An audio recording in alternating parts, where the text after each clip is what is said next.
Bonsoir à tous et à tous, bonsoir à tous les suiveurs et à tous les inconditionnels de Grégoire. Homme d'histoire, Ousseynou Ba était exceptionnel face à Arsenal. Donc vraiment, il a réalisé un match complet, le meilleur homme côté Olympiakos pour les séries de finale aller de la Ligue Europa. Ousseynou Ba, Sadio Mané l'a bien félicité, vraiment.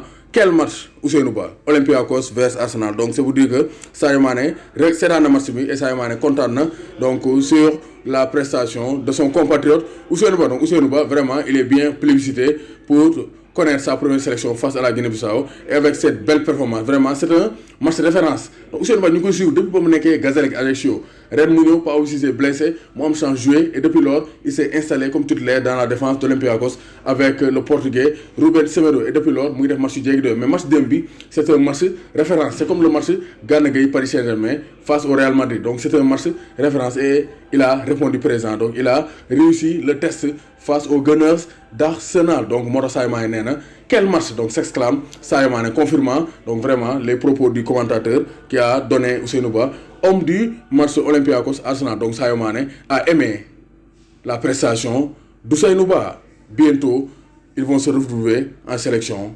Logiquement Dom Gana Ndiaye warul tiit warul ragal Ousseynou Ba Pulo.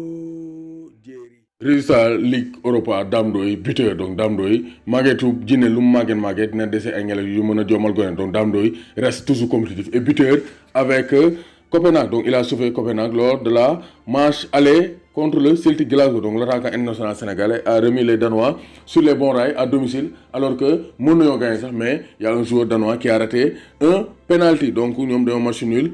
Un but partout donc face au Celtic Glasgow. Dodson Edouard buteur donc Demba Ba a été battu en 3-1 face au Sporting Portugal. Donc Demba Ba a provoqué le penalty mais il n'a pas pu éviter la défaite des siens.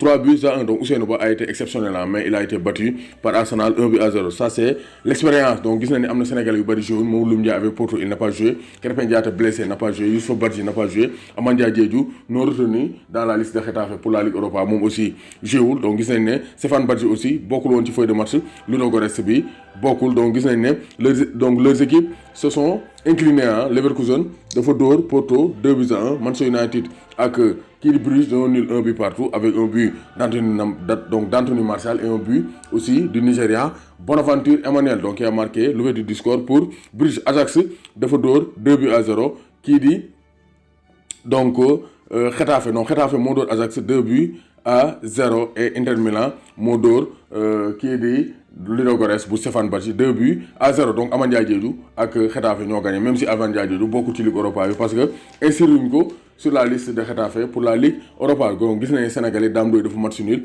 Amandia Diédhiou rek moo ci gagné même si bokkul ci feuille de match bi. donc Krépin Diatta dafa nul Stéphane Badji dañ ko dóor Demba Ba dañ ko dóor Ousseynou Ba dañ leen a dóor ba ñu tëdd.